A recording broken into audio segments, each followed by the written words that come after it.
and I'm a born Muslim. My problem is that I practiced Islam when I was... Brother, first we request questions from the non-Muslims. Once all the questions from non-Muslims are over, inshallah, we'll give you a chance. Yeah, but I'm telling you my problem, Ali. Okay. But you said you're Ahmed and you're a born Muslim. I am born Muslim. But now are you a Muslim or not?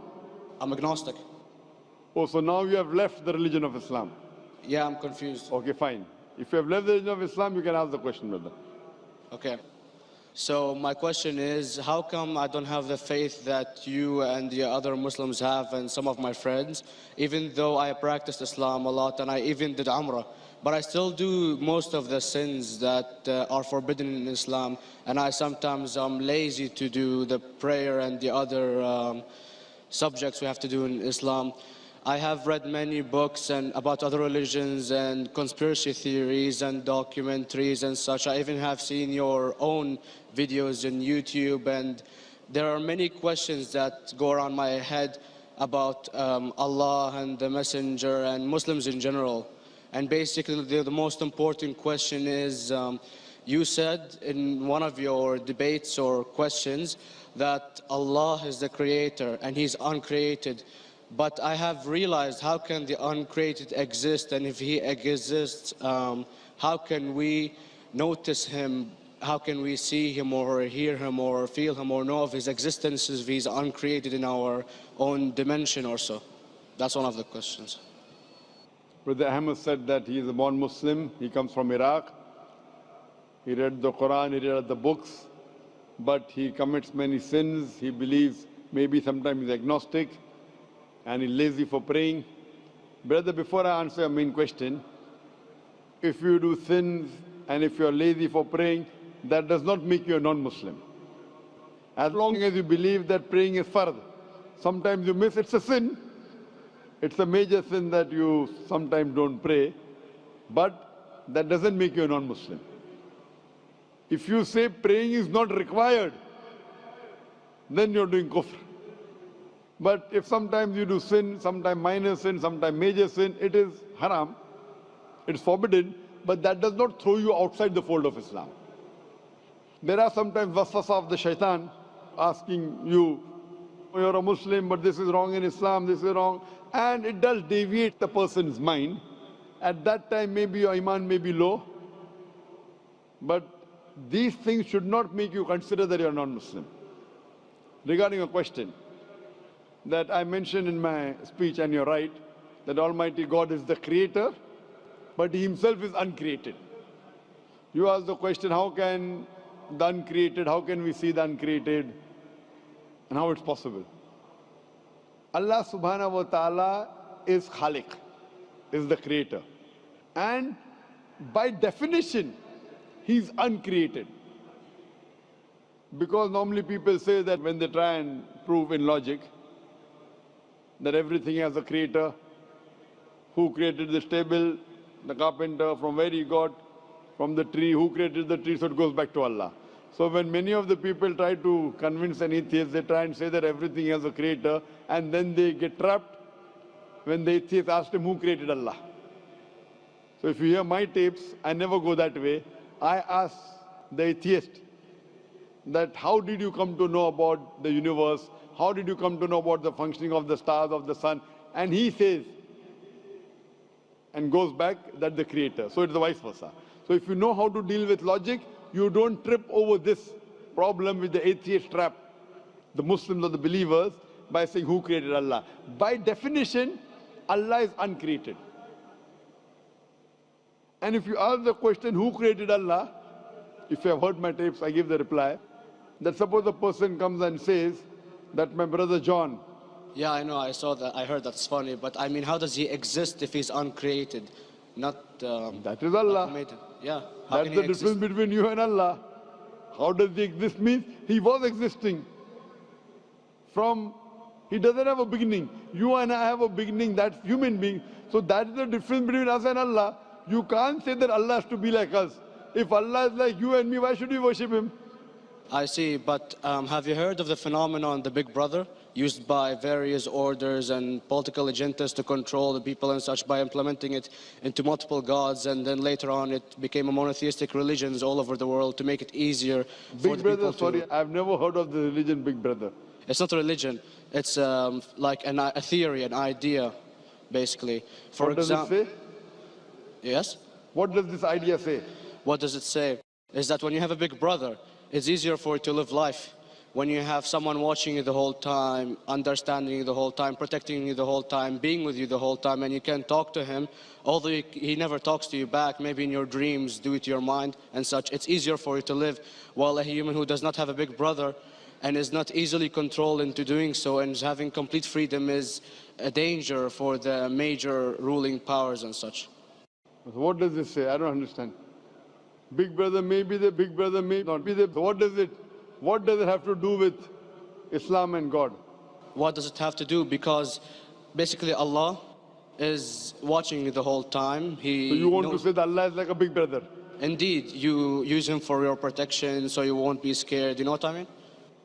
See, this is the hypothesis. Hypothesis. If you have heard, how do I convince an atheist? If you have heard my answer, that you said that you're agnostic, you're atheist. Yeah. So first thing I do to an atheist is I congratulate him. What? I congratulate him. Have you heard my answer of atheist? Yeah, you congratulate them and stuff. But I haven't seen your debates with the atheist. I just saw your answers on some questions. Fine, so you haven't seen the answer of atheist? No, but I've seen your debate with David William Campbell. And David William Campbell is not an atheist. Yeah, yeah. Now when an atheist tells me he does not believe in God like your theory of Big Brother, yeah, and if you believe in that theory, I will ask you, first thing I do to the atheist, I congratulate him. You know why? Yeah, because they think and they don't follow what their parent does and such stuff like that. No. I congratulate him because he is not doing blind belief. The other people are doing blind belief. He is a Christian because father is a Christian. He is a Hindu because father is a Hindu. Most of the Muslims are Muslim because father is a Muslim. He is thinking. He says there is no God. He has said the first part of the Islamic Shahada, La ilaha. The reason I congratulate him is because he has said the first part of the Islamic Shahada, Islamic Creed, La ilaha. The only thing I have to do is illallah, which I shall do inshallah.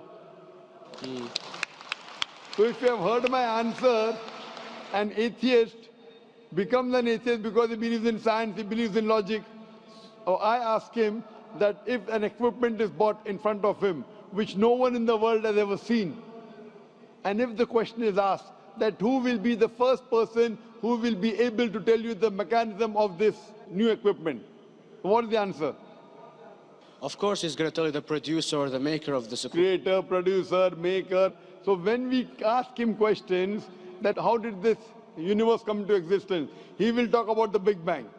This what we're going to talk is already mentioned in the Quran 1400 years ago in Surah Anbiya chapter number 21 verse number 30. Avalam yaral lazina kafaru anna samawati wal arda kanat ratkum fataknahuma. Do not the unbelievers see that the heavens and the earth were joined together and we clove them asunder. This what you came to know 50 years back is mentioned in the Quran 1400 years ago. Who could have mentioned that?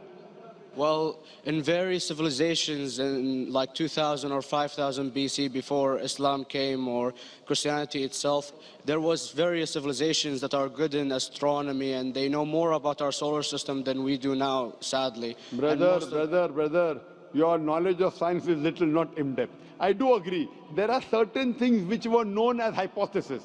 For example, we came to know, we were proved that the earth was spherical in 1577.